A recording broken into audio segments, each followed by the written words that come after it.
ଏକ ସମୟର କଥା। ଗୋଟିଏ ଗାଁରେ ଜଣେ ଲୋକ ରହୁଥିଲା।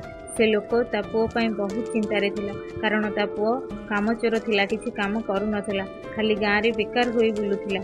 ଦିନେ ଲୋକଟି ତା ପୁଅକୁ ସବକ ଶିଖାଇବାକୁ ଚିନ୍ତା କଲା। ସେ ତା ପୁଅକୁ ନିଜ ପାଖକୁ ଡାକିଲା ଆଉ କହିଲା କି ପୁଅ, ଘର ଭିତରେ ଥିବା ଆଲମାରିରେ ଗୋଟିଏ ଘଡ଼ି ରଖିଛି, ତୁମେ ତାକୁ ବାହାର କରିକି ଆଣ।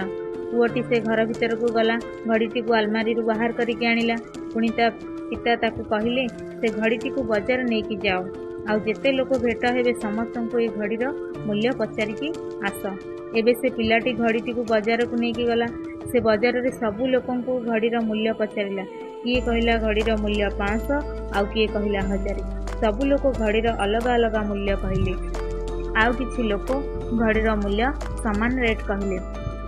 ପିଲାଟି ତା ପିତା ପାଖକୁ ଫେରି ଆସିଲା ଆଉ କହିଲା, ପିତାଜୀ, ସବୁ ଲୋକ ଘଡ଼ିର ମୂଲ୍ୟ ଅଲଗା ଅଲଗା କହିଲେ। କିଏ କହିଲା 500, କିଏ କହିଲା 800, ତ କିଏ କହିଲା 1000। ସେ ଲୋକଟି ତା ପୁଅକୁ କହିଲା, ଠିକ୍ ଅଛି, ଘଡ଼ିଟି ଆଲମାରିରେ ରଖିଦେଇଯା। ତା ପରଦିନ ଲୋକଟି ତା ପୁଅକୁ ଆଉ ଥରେ ଡାକିଲା। ପୁଣି ଥରେ ଆଲମାରିରୁ ଘଡ଼ିଟି ଆଣିବାକୁ କହିଲା। ପିଲାଟି ପୁଣି ଗଲା, ଆଲମାରିରୁ ଘଡ଼ିଟି କାଢ଼ିକି ଆଣିଲା। ଏବେ ଲୋକଟି କହିଲା କି ପୁଅ, ଯାଅ, ଆଜି ଏ ଘଡ଼ି ଭିତରେ ଚାଲୁଥିବା ସମୟର ମୂଲ୍ୟ ପଚାରିକି ଆସିବୁ। ପିଲାଟିକୁ କିଛି ବୁଝା ପଡ଼ୁନଥିଲା, ତା ପିତା ତା ସହ କ'ଣ କରିବାକୁ ଚାହୁଁଛନ୍ତି। ସେ ମନ ଦୁଃଖରେ ଘଡ଼ିଟିକୁ ବଜାର ନେଇକି ଚାଲିଗଲା ଆଉ ସବୁ ଲୋକଙ୍କୁ ସେ ଘଡ଼ି ଭିତରେ ଚାଲୁଥିବା ସମୟର ମୂଲ୍ୟ ପଚାରିବାକୁ ଲାଗିଲା। ଲୋକଙ୍କୁ ଲାଗିଲା ଏ ପିଲାଟି ପାଗଳ ହୋଇଯାଇଛି। କାଲି ଘଣ୍ଟାର ମୂଲ୍ୟ ପଚାରିବାକୁ ଆସିଥିଲା, ଆଜି ସମୟର ମୂଲ୍ୟ ପଚାରିବାକୁ ଆସିଛି। କିଛି ଲୋକ ତା ଉପରେ ହସୁଥିଲେ, ଆଉ କିଛି ଲୋକ ସେ ସ୍ଥାନରୁ ତଡ଼ି ଦେଉଥିଲେ। ପିଲାଟି ପରିଶାନ ହୋଇଗଲାଣି କି ଏ ତା ସହ କ'ଣ ହେଉଛି। ଶେଷରେ ସେ ଗୋଟିଏ ବୁଢ଼ା ଲୋକର ଦୋକାନକୁ ଗଲା। ସେ ବୁଢ଼ା ଲୋକ ବହୁତ ବ୍ୟସ୍ତ ଥିଲା।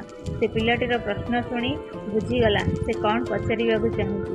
ସେ ବୁଢ଼ା ଲୋକ କିଛି ସମୟ ବାହାର କରି ସେ ପିଲାଟିକୁ କହିଲା, ଏ ଯେଉଁ ସମୟ ଅଛି ନା, ଏହାର କେଉଁ ମୂଲ୍ୟ କେହି ଦେଇପାରିବେନି। ତୁମେ କୋଟିଏ ଟଙ୍କା ଦେଇକି ବି ତୁମ ଜୀବନର 1 ସେକେଣ୍ଡ ଫେରାଇ ଆଣିପାରିବନି। ତେଣୁକରି ଏ ସମୟର ସତ୍ ଉପଯୋଗ କର। ସମୟର ଗୋଟିଏ ଭଲ କଥା ଅଛି, ଆଉ ଗୋଟିଏ ଖରାପ କଥା ଅଛି। ଖରାପ କଥା ହେଉଛି ଯେ ସମୟ ଚାଲିଯାଏ। ଭଲ କଥା ହେଉଛି ଯେ ତୁମେ ସମୟକୁ କେଉଁ କାମରେ ଲଗାଉଛ, ଏ ତୁମ ଉପରେ ନିର୍ଭର କରେ। ସମସ୍ତଙ୍କ ପାଖରେ ଦିନରେ 24 ଘଣ୍ଟା ହୋଇଥାଏ, ଧନୀ ପାଖରେ ବି ଆଉ ଗରିବ ପାଖରେ ବି।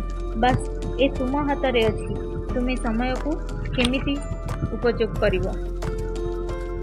ସେ ବୁଢ଼ା ଲୋକର କଥା ଶୁଣି ସେ ପିଲାର ଆଖି ଖୋଲିଗଲା। ପୁଣି ସେ ତା ପିତା ପାଖକୁ ଘଡ଼ିଟିକୁ ନେଇକି ଗଲା ଓ ତାଙ୍କୁ ସବୁ କଥା କହିଲା। ସେ ଦିନଠାରୁ ସେ ପିଲାର ଜୀବନ ବଦଳିଗଲା। ଆଉ କିଛି ନୂଆ କରି ଦେଖାଇବା ପାଇଁ ସେ ଶପଥ ନେଲା।